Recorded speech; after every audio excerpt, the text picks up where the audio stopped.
Urrejtje, plumba, komplote, hetime të pambyllura dhe dëshmitar që nuk jetojnë më prej shumë kohësh. Padije, propagandë, hamendje politike, që vetëm i ngatrojnë gjërat dhe na kanë larguar nga e vërteta.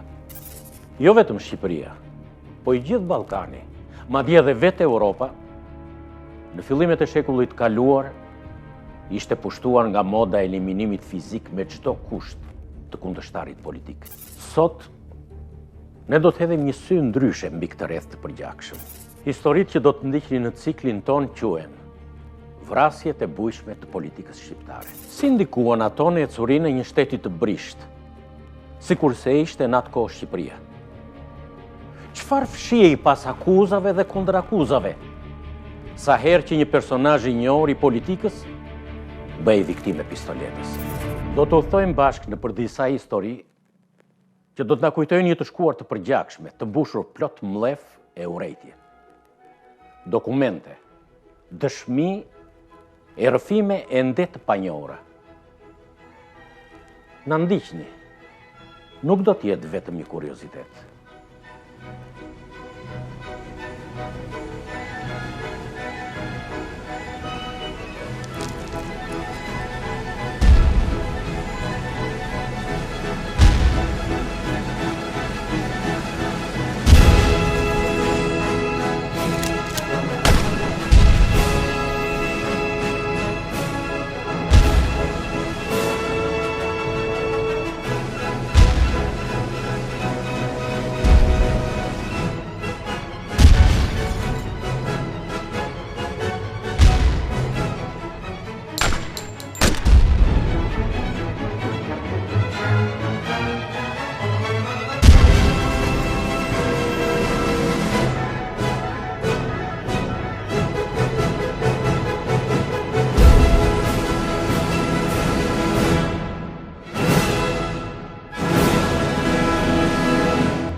Pas vrasjes së Esat Pashës, luftës së Vlorës dhe Kongresit të Lushnjës, trinjgjarje të mëdha të vitit 1920, u duk sikur problemi më i madh, ai i ruajtjes territoriale, qoftë edhe të cunguar të shtetit shqiptar, ishte zgjidhur.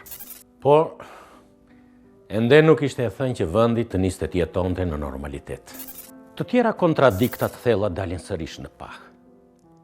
Më e rëndësishmja prej tyre ishte ajo mes pronarëve të mëdhenj të tokave nga një anë dhe borgjezisë tregtare dhe intelektualëve të shkolluar jashtë vendit nga ana tjetër. Cila do ta qeveriste Shqipërinë e ardhshme? Të dyja bashk? Njëra prej të dyjave? Apo nga një njeri vetëm që do të vijej mbi palët?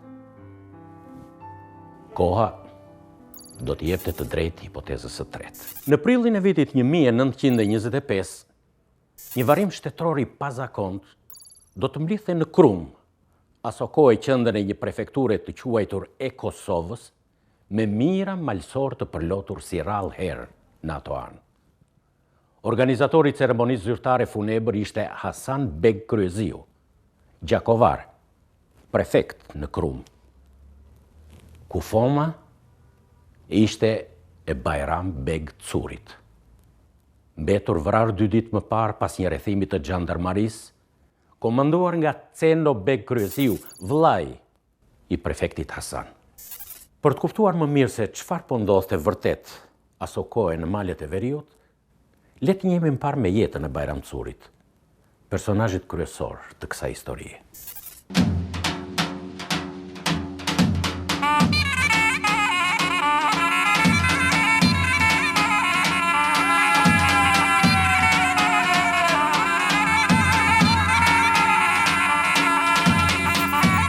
Bajram Curi lindi në Gjakov në 1862. Vinte nga një familje ku armët ishin nga mjetet më të vyera të jetesës. Në fillim të shekullit të 20, Bajram Curi dhe familja e Riza Beg Kryeziut, kajmekan i Kosovës, u përfshinë në përleshje të përgjakshme për sundimin e qytetit. Curi, pas kësaj, u detyrua të jetojë për disa kohë në Maltëzi, por armiqësia e thellë mes dy familjeve nuk u shua për shumë dekada, përkundrazi, ajo u thellua më tej. Pas disa kohësh, kthehet nga emigracioni dhe në krye të një fuqie ushtarake të përbërë nga malësorët dhe vegjelia e qytetit, arrin të marrë në dorë Gjakovën.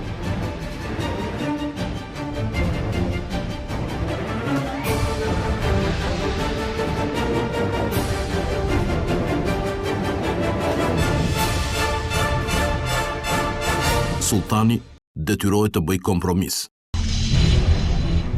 Kështu Bajram Curri punon për disa vite si ushtarak në Kosovë e Shkup. Mori pjesë aktive në revolucionin e Gjon Turqve të 1908-s, por pas shpalljes së hyrjetit, kushtetutës dhe sidomos pas shtypjes së përgjakshme të kryengritjeve 1910 e 1911, ai kaloi përfundimisht në krahun e patriotëve, të udhëhequr nga Ismail Qemali, Lyq Gurakuqi e të tjerët.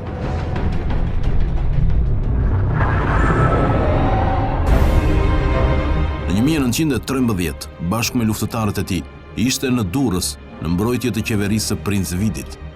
Këtu njoh me djaloshin Ahmet Zogu. Duket se marrëdhëniet e atërshme mes të dyve kanë qenë krejt normale.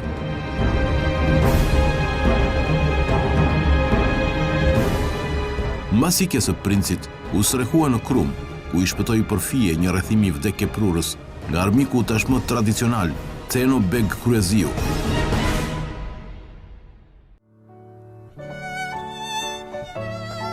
Vitet e mbetura të luftës së parë botërore i kaloi në Vjenë.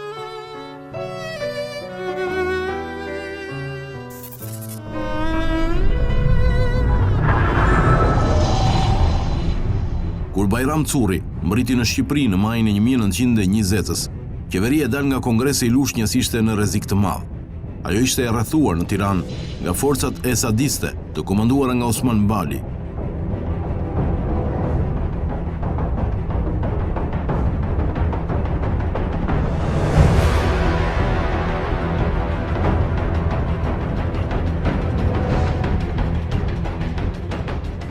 I emëruar komandanti i përgjithshëm i forcave kombëtare, Curri, në krye të 2500 vetëve, i shpartalloi esadistët, duke i dhënë frymarrje qeverisë. Pak ditë më vonë, Avni Rustemi ekzekutoi Esad Pashën në Paris.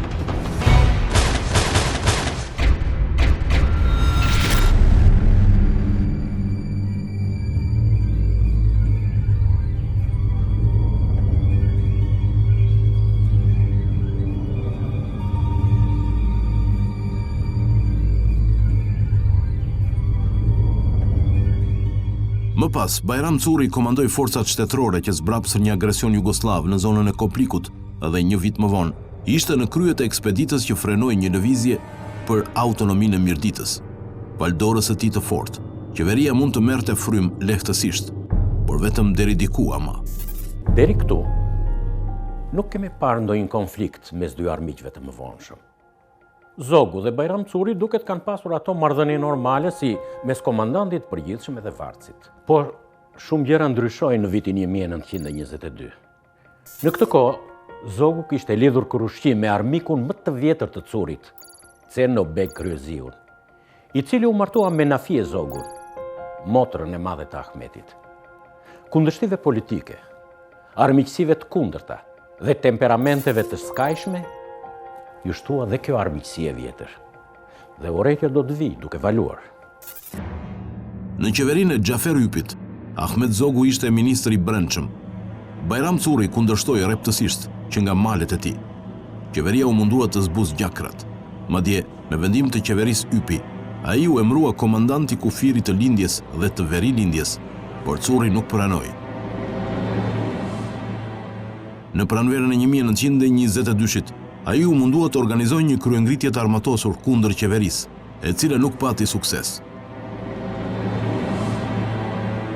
Pas kësaj, i degraduar dhe i shpallur jashtë ligjit gjatë viteve 1923-1924, ai qëndroi në malet e tij në krye të luftëtarëve të besuar.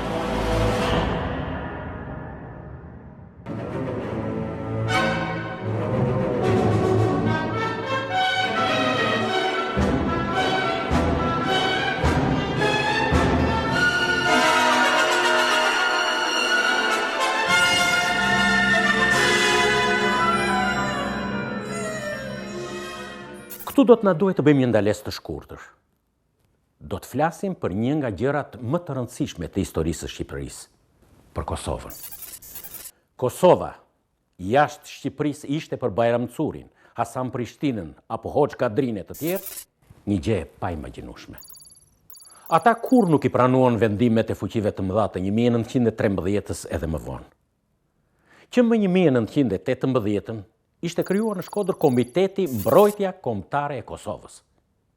Ideja e tyre ishte se duhej shfrytzuar çdo lloj mundësie, nga të cilët lufta e armatosur ishte më e para, për ta bashkuar Kosovën me Shqipërinë e pavarur, por të cunguar. Ndryshe nga patriotët kosovar, Zogu kishte një mendim tjetër. Për të, duhej konsoliduar më parë shteti shqiptar në kufijtë e njohur botërisht, dhe më pas duhej ndihmuar Kosova. Këto dy ide të kundërta e shtuan edhe më shumë armiqësinë. Po, le të vazhdojmë me ngjarjet që pasuan.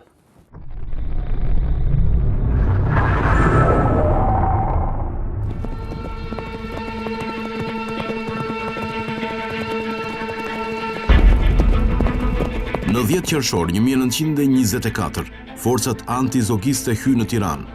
Bajram Curi, që ndodhej në Krum, nuk nxitoi të mërrinte në kryeqytet. Në fillim u mor me asgjësimin e përkrahësve të qeverisë që nuk kishte më. Me të mbërritur në Tiranë, udhtoi nga Peshkopia, Lura e Mati. Bashkëpunëtorit i afërt u bën në këtë periudhë Elezi Sufi, një nga të parët e Dibrës. Në Burgajet kreu një akt që e thelloi edhe më shumë armiqësinë me Zogun, dogji kullat shekullore të zogollëve.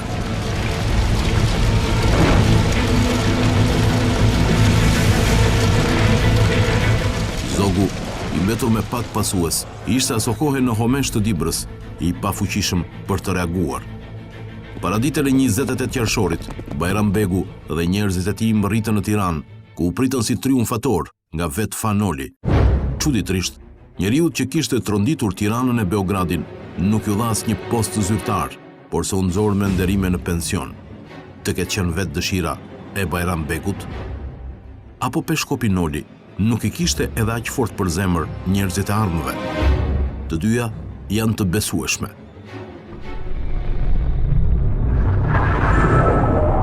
Në korrik të 1924-s u zbulua një komplot për të vrarë Bajram Curin. Plani i ekzekutimit ishte vendosur në Peshkopi. Për fat, atentatori, një farë Sali Baftiari nga Puka, ndroi mendje në momentin e fundit. Ai ashiti revolverin e atentatit njërit prej rojeve të Curit. Baftiari dhe 6 të tjerë u dërguan për gjykim në gjykatën politike, por më pas nuk u mor më vesh gjë për ta. Sido që tjetë, në gusht të 1924-s, Bajram Curin e shohim bashkë me Nolin e Gurakuqin në delegacionin shqiptar në sesionin e 5 të lidhjes së kombeve në Gjenevë.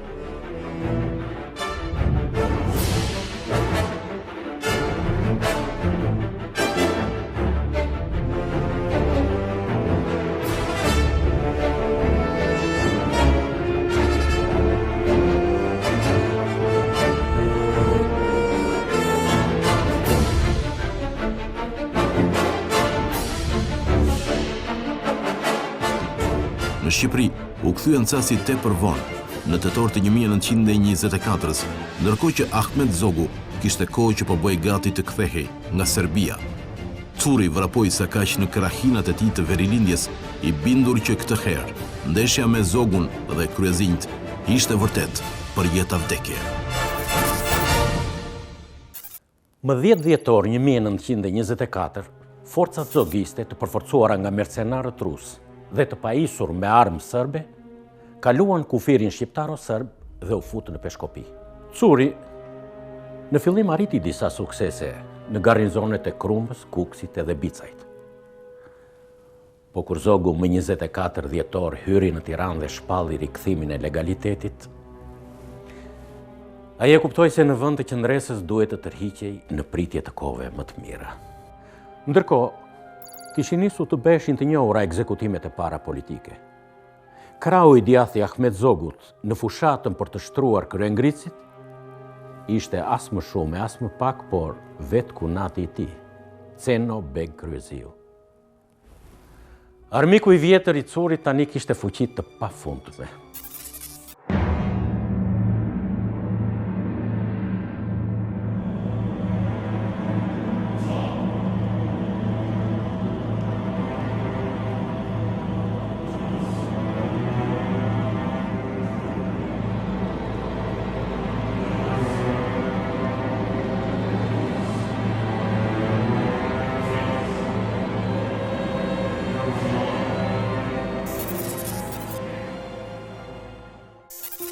Vrasjet e para politike nuk vënuan të bëhen të ditura, veç ekzekutimeve të njerëzve të thjesht. Opinioni u trondit nga eliminimi I disa prej figurave të rëndësishme. Gazeta Prozogiste, Independenca Shqiptare, bënte me dije më 25 janar të 1925-s. Ish kapiteni Zia Dibra, ministër tjetër, herë në kabinetin e Pandeli Evangelit, I akuzuar për çështje bolshevike, tek internohej për në Berat, duke kaluar katundrin Harizaj të qarkut të Kavajës, u mundua të ratiset e t'i ikë prej duarsh një aspiranti, I cili e shoqëronte deri në Berat. Kështu, duke qenë hypur në kal, ata e ngau me gjithë fuqinë përpara. Aspiranti përthiti një 2 herë të qëndronte, por mbasi se dëgjoi, e qelloi në kokë dhe rrëzoi të vrarë prej kalit. Kapiteni Zia Dibra rapreje naivitetit të tij. Sikurse pohojnë bashkohësit e tij, ai në fund të dhjetorit 1924 u nis për në Vlorë, fillimisht bashkë me kundërshtarët e tjerë të Zogut, me idenë që të shkonte sikurse edhe ata në Itali, por befas ndali dhe u dorëzua në prefekturën e Vlorës. Një premtim I rrem, I marrë në telefon nga Myfit Bej Libohova, njeri I afërt I Zogut, ja kishte ndrruar mendjen. Qëndrimi në Shqipëri I mori jetën. Një tjetër personazh I afërt me Bajram Curin ishte vrarë afër 1 muaj më parë. Ky ishte Elez Isuf Ndreu. Ndreu dhe njerëzit e tij u munduan t'i bëjnë qendrës Zogut në luftimet që u zhvillua në Peshkopi në 17 dhjetor të 1924-s. Por ai vetë mbeti I plagosur dhe dha shpirt në shtëpinë e tij në fshatin Slov në fund të dhjetorit. Bashkë me të u vra edhe nipi I tij, Suf Xhelili, një figurë e njohur e krejt Dibrës. Koka për t'u prerë, tani ishte ajo e Bajram Curit. Bajram Curi me forca gjithmonë më të pakta depërtoi thellë në veri. Ndërsa njerëzit e komanduan nga Ceno Bek Kryeziu, sa po vinin dhe po e shtrëngonin darën e rrethimit. Atë dimër, Bora dhe Thëllimi I Egër u bën njësh me gjakun.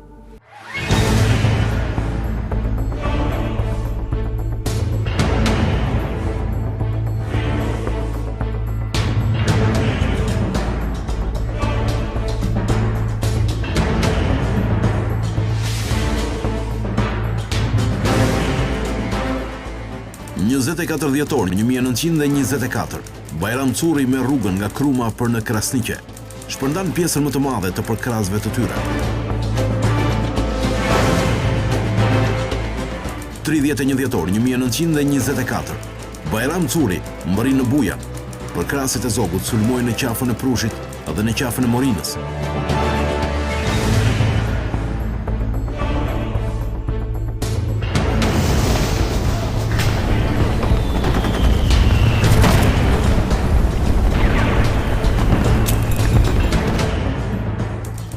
Janar 1925, forcat të Bajram Curit të mbetura në Krum tërhiqen drejt Krasniqes.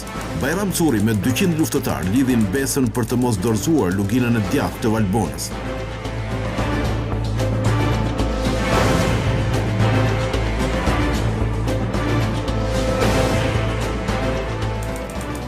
Janar 1925, luftimet të ashpra në Bytyç.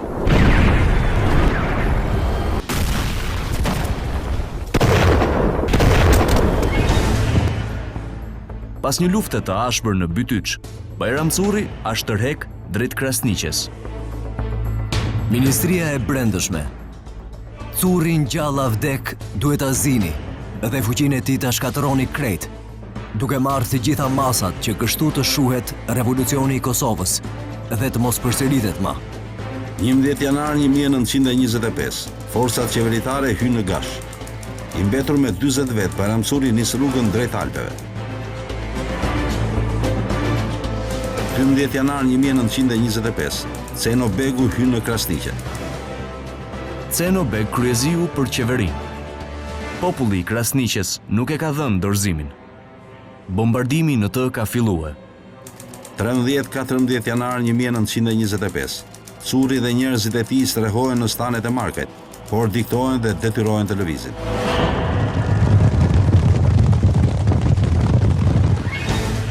Janar 1925. Pjesa më e madhe e shokëve të Bajram Curit nisën drejt Nikaj Mërturit. Ai mbetet me 10 më besnikët dhe merr rrugën për në majën e hekurave. 16 janar 1925. Bajram Curi me të tjerët udhtojnë drejt Dragobis në 2400 metra lartësi.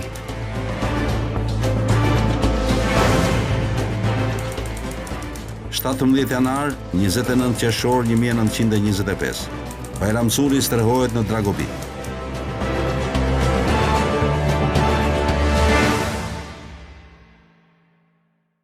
Më 29 mars nis akti I fundit I kësaj tragjedie. 150 gjandar prozogist të komanduar nga Kadri Mehmeti, besnik I kryezinjve, rrethuan shpellën nga të gjitha anët. Një ditë më pas, Kadri Mehmeti I telegrafonte Tiranës.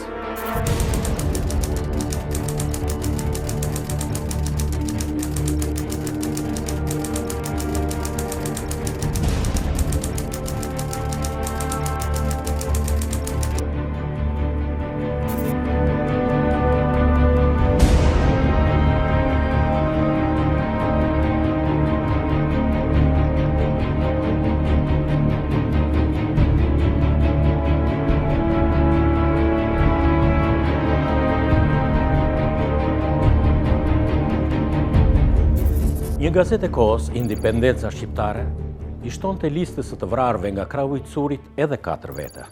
Salim Mani, Avdi Bajrami, Adem Bajrami dhe një vllai Maxhun Nimanit.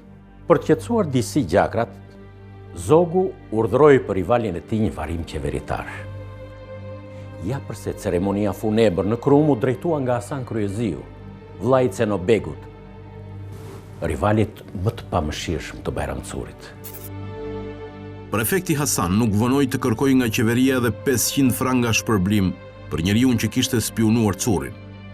Qeveria kishte premtuar më parë 10.000 franga për informatorin anonim, por me sa duket spionlloku të bën të pasur vetëm rrallë e tek. Është diskutuar gjatë nëse Bajram Curi u vra nga plumbat e xhandarëve apo vrau veten.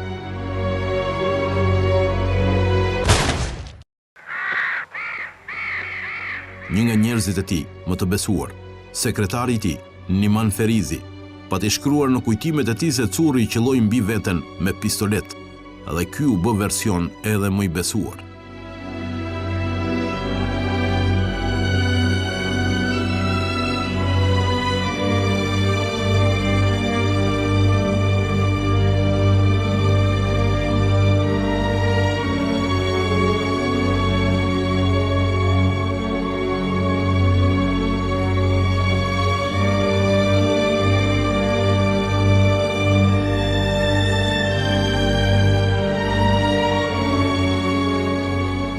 Më I rëndësishëm bëhet në gjithë këtë histori një lek që u gjet I varur në një deg.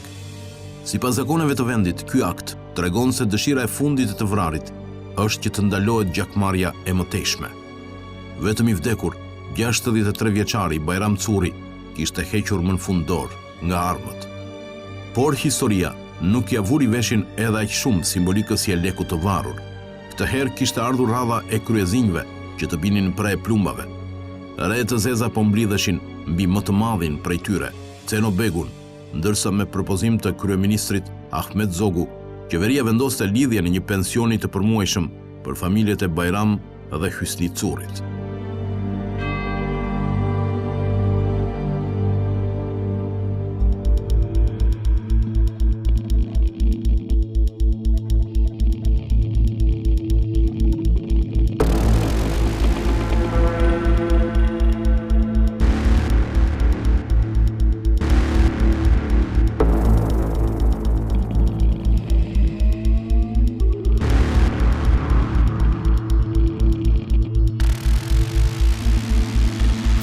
Varimi zyrtar. Pensioni që u lidhi familjeve të curve, bën që më shumë se sa vetë Ahmet Zogun, opinioni publik të bënte fajtor për vrasjen e Bajramcurit, kunatin e tij, Cenobek Kryeziun. Në kujtimet e tij, Çatin Saraçi, aso kohë një nga njerëzit më të besuar të Zogut, shkruan: Bajramcuri ishte një hero dhe veteran i luftrave që kishte luftuar me sukses e pa bërë kompromis kundër të gjithë pushtuesve dhe uzurpatorëve të Shqipërisë, fillimisht kundër turqëve e më pas kundër serbëve. Shqiptarët e Jugosllavisë e adhuronin si Zot, ndërkohë që të gjithë shqiptarët, kudo që gjendeshin, e thërisnin baba. Një titull me të cilin nuk që nderuar ndonjë shqiptar tjetër që nga koha e Skënderbeut. Zogu vendosi ta linte vetëm në fatin e tij, duke ditur gjithashtu ndjenjat që ushqenin ushtarët e tij për babën e mirë, plak dhe përjedhoj që s'kishin për të shkuar me dëshirë në luftë kundër tij. Dy kunetrit, dikur miq të ngushtë, nisën t'i ftohnin marrëdhënie deri në armiqësitë e eshtur. Çfarë kishte ndodhur ndërkohë? Ahmet Zogu dhe Cenobek Kryeziu kishin karaktere diametralisht të ndryshme. Begu i Gjakovës e shprehte fare hapur dëshirën e tij për akte të dhunshme. Zogu ishte krejt tjetër gjë. Por çka ishte më e rëndësishme, ishte se në lojën mes të dyve kishte hyrë edhe një element tjetër.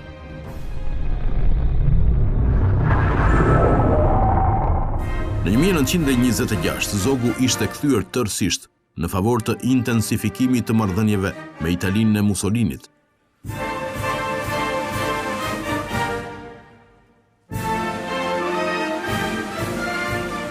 Kjo kthese forte e Zogut e hidhroi Beogradin dhe sigurisht edhe kunatin Cenobek. Ky filloi të fliste si tepër, një gjë që Zogu përveç se merrte vesh menjëherë, nuk e pëlqente as pak. Çatin Saraçi, njeriu i hijeve, aso kohë ambasador në Vjenë, e kujton kështu debatin e parë të ashpër mes dy kunetërve.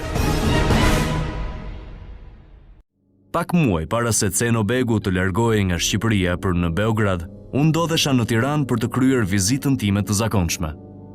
Zogu e thirri menjëherë Cenobegun, edhe në praninë time nisi t'i flas me një ton të qetë, duke ju lutur të mos e ndërpres derisa të mbaroj fjalën. Zogu e ruajti qetësinë, ndonse nuk kisha pikën e dyshimit që ishte tejet i acaruar dhe zihente për brenda. Vura re që Cenobegu u bodhe në fytyrë dhe peshonte me nervozizëm herë në njërin e herë në tjetrin gjuhë, ndërkohë që Zogu vijoi të fliste.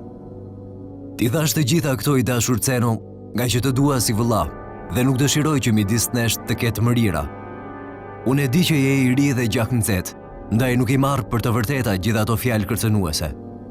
Jo shpirti, por gjua e shthurur është armiku yt më i keq. A mund të flas edhe unë tani? E pyeti Cenobegu kunatin e vet, teksa zëri dridhej, ashtu si ndodh me çdo njeri që nuk i mbaj nervat dhe që ka në zërin e tij atë dozë burracakrie që ka çdo kriminal. Të betohem me kokë se gjithsa të kanë thënë për mua është krejtësisht e pavërtet. Pas fjalës konfuze as pak bindse të Cenobegut, Zogu e rimori fjalën e tha: Para një 2 ditësh ke patur rreth 8 vete në odën e pritjes, të cilët ne i njohim që të gjithë. Puna është se disa prej tyre nuk janë as pak miqtë tu. Edhe simbas të gjitha gjasave, duke qenë dëshmitar të asaj çfarë ti ke thënë, do të konfirmonin pa pikë ngurimi gjithë sa të thash deri më tash. E megjithatë, nuk kam ndërmend të veproj në këtë mënyrë, nga që jam i kënaqur me fjalët e tua. Gjithçka që u tham midis nesh nuk ka për të dalë jashtë mureve të kësaj ode. Çatini është i heshtur si varr, por po të jap një këshill. Mos llav vende pa vend. Armiqtë e tu dhe të mit gjithashtu kishin për të përfituar nga një gjë e tillë. Shihemi sonte për të ngrënë darkë. Në 1926, Cenobek Kryeziu ishte ambasador i Shqipërisë në Beograd, një vend ku ndjehej vërtet mirë. Të paktën Zogu për disa kohë nuk do ta kishte më në përkëmb kunatin nga Trestar. Por në pranverën e 1927-s, marrëdhëniet mes Tiranës dhe Beogradit arritën në një pikë vërtet kritike. Shkaku mbetej afrimi i Zogut me Mussolinin. Pikërisht në këtë kohë, në Durrës, u arrestua Vuk Gjurashković, malazez me shtetësi shqiptare, që zyrtarisht ishte përkthyesi i konsullatës jugoslave. Në shtëpinë e Gjurashkovićit u gjetën 12 letra komprometuese, dy prej të cilave ishin shkruar nga vetë Ceno Beg Kryeziu. Implikimi i Kryeziut në këtë skandal po e vërtetonte akuzën e vjetër të Mussolinit se ai është një agent i Beogradit. Zogu duroi sërish dhe transferoi Kunatin në Prag. Më 14 tetor 1927, Ceno Beg Kryeziu po bëhej gati të hynte në kafenen Pasazh në Prag. Befas i është afruar një djalosh i shkurtër i cili ka zbrazur 3 plumba pas koke. Ceno Begu dha shpirt në vend. Djaloshi Alqiviadh Bebi, student shqiptar në Rom, u dorëzua dhe deklaroi menjëherë se Ceno Begun e kishte vrarë sepse donte t'ia shiste Shqipërinë Jugosllavisë. Le të mësojmë se cili ishte personazhi Alqiviadh Bebi. Për këtë, do të na ndihmojnë kujtimet e gazetarit Zaid Zoza, i cili në këtë kohë jetonte në Vjenë si emigrant antizogist. Kur shkova bashkë me Hasan Prishtinën në Gartenbau, i gjetëm shqiptarët të gëzuar, biletë entuziasmuar. Na dolën përpara me gazetat vjeneze në duar dhe na thanë se Alqiviadh Bebi kishte vrarë në Prag Ceno Kryeziun, të kunatin e Ahmet Zogut. U habita kur zu në gojë emrin e Alqiviadh Bebit. Pyeta një 2-3 herë, a ishte i vërtet ky emër? Ai që, tamam ai, Alqiviadh Bebi. Këtë e kisha pasur shok të ngushtë në Rom. Ishte i biri i Lazar Bebit nga Elbasani, drejtor shkolle në Fier e Berat. Edhe këtë e kishim mik familjar. Kjo lidhje dhe miqësi familjare na bëri edhe me të birin shok të ngushtë në Rom. Alqiviadhi ishte një xhuxh ma xhuxh, një pëllëm për mbi tokë, por shumë i egzaltuar. Donte të bëhej hero. Kërkonte jetë shkrimet e njerëzve të mëdhenj. E kishte zili Avni Rustemin, që kishte mundur të vriste Esat Toptanin. Më thoshte dendur cili mund të ishte në Shqipëri si Esati, që ta vriste edhe të fitonte edhe ai emrin e herojt si Avni Rustemi. E këshilloja të vazhdonte mësimet me seriozitetin më të madh, se edhe me anë të kulturës mund t'i shërbente njeriu fare mirë edhe atë dheut, mbase edhe më mirë se me anë të vrasjeve. E shikoja gjithnjë me Plutarkun dhe me Napoleonin. Ju shkrep të bëhej kunati, me do e mos. E dinte se kisha një motor dhe ma kërkoi pa u ndrojtur. E këshillova të mbaronte njëherë mësimet edhe pastaj të mendonte për martesë. Ky Alqiviadh tani kishte vrarë Ceno Beun. Ja pra, sa e thjesht pas ka qenë që njëri i egzaltuar në kërkim të famës, të vras pa ju dridhur dora një nga figurat më të rëndësishme të politikës së kohës.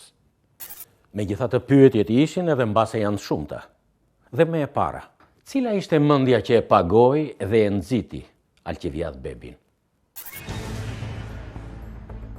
Disa ditë pas atentatit, Alqiviadh Bebi doli në sallën e gjyqit. Në seancën e para i pranoi se e kishte vrarë Ceno Beg Kryeziun sipas urdhrit të një komiteti të fshehtë politik, antari të cilit ishte edhe ai vet. Bebi tha se në rast se ai nuk do të arrinte të kryente misionin, atëherë ai duhet të vriste veten. Por befas, para se Bebi të mbaronte deponimin e tij, nga salla u ngrit Zia Vuciterna, truproja e Gani Beg Kryeziut, vëllai të Cenos. Vuciterna e qelloi për vdekje Bebin. Gjatë hetuesisë së tij, Vuciterna bëri si i gjindosur nga qëndrimi i fodull i Alqiviadh Bebit dhe tha se nuk mbante mend të kishte pasur një revolver me vete. Në fakt, plumbat që vran studentin Elbasanas ishin të tipit dum-dum.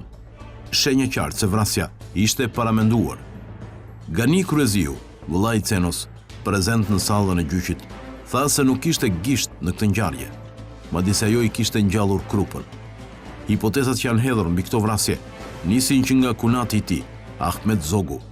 Vazhdonin me vjehrin e Zogut, Shefqet Vërlacin, sekretarit të cilit, Andon Beça, ishte njeri i afërt i Bebit.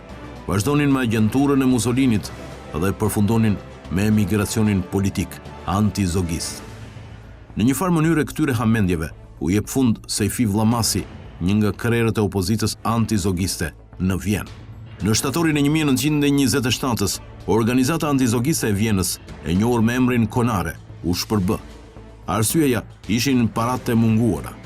Moska e Stalinit u kishte premtuar antizogistëve financime nëse ata inkuadroheshin në Kominternin e drejtuar prej saj. Kjo shkaktoi pështjellim në mesin e antizogistëve, shumica si Qazim Koculi, Qazim Kokoshi, Mustafa Kruja, Riza Dani, Shefqet Xhevat Korça, Elan Organizatën. Të tjerë, ca më të majtë si Fanoli, Riza Cerova, Omer Nishani, mbetën në konare duke pranuar kushtet e Moskës.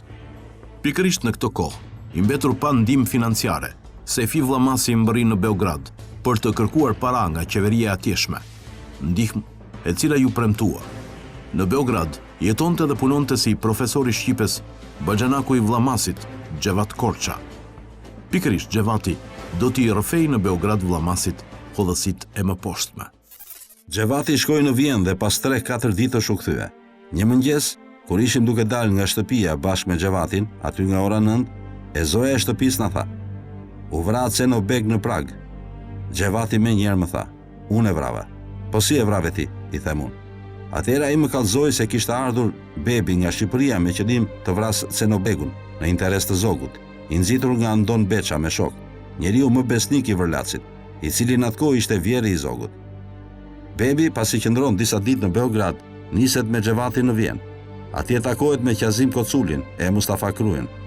Pas kësaj niset për në Beograd dhe e bën vrasjen.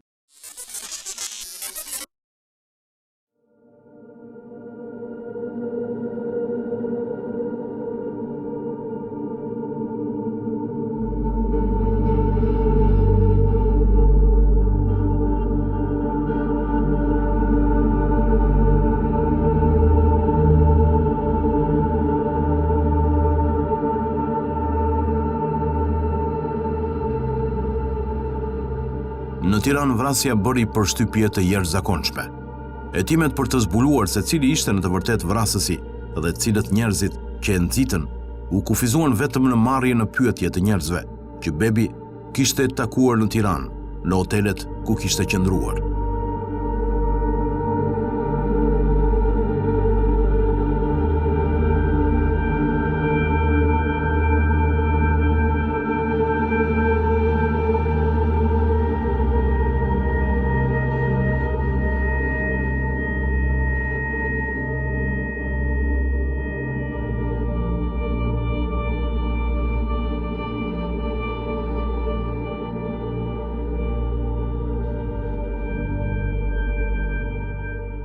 U krye vetëm një ndalim. Ai një shoku me të cilin bebi kishte ndar orët e kafenes, por ky shkret u lirua shpejt. Parlamenti u mblodh në urgjencë. Deputetët i shprehen Ahmet Zogut ngushëllimet e tyre, duke mbajtur edhe disa minuta heshtje. Trupi i balsamosur i Ceno Begut erdhi në Tiranë duke lundruar më parë nga Trieste në Durrës. Kunati i vrari kryeministrit u varos në varrezën e vjetër të Tiranës me të gjitha nderimet zyrtare. Që nga jo kohë, Princ Tati, djali vetëm i kryeziut, u bën nipi më i afërt i dajës Ahmet. Duket sikur edhe kjo vrasje do të kalonte si pa u ndjerë, sikurse kishte ndodhur kështu edhe me ato paraardhëset. Por se nuk mendonin kështu njerëzit e Ceno Begut.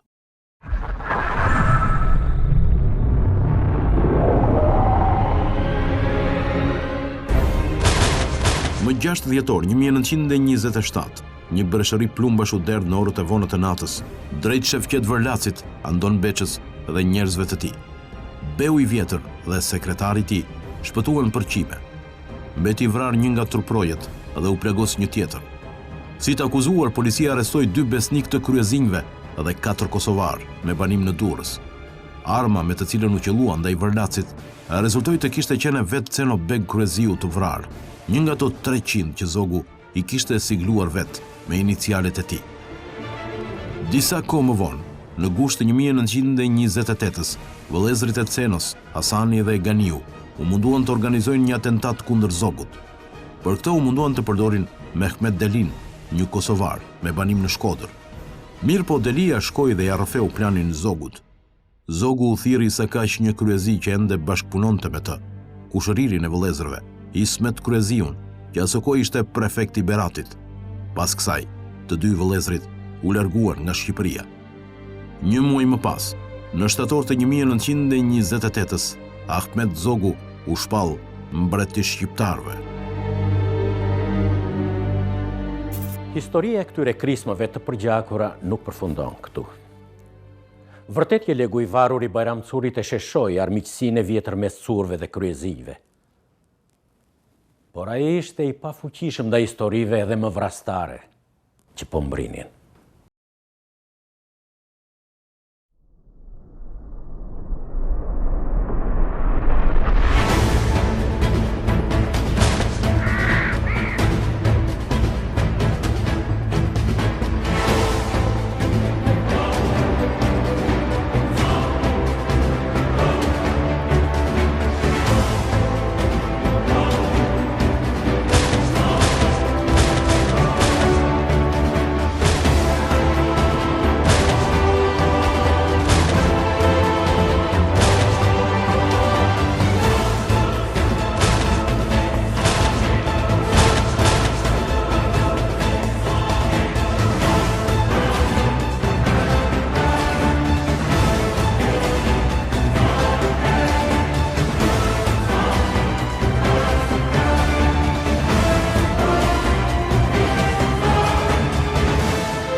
Vëllezërit e Cenobek Kryeziut, Hasan, Gani dhe Seid, gjatë viteve të luftës së dytë botërore, organizuan qendresën e armatosur kundër gjermanëve në zonën e Gjakovës.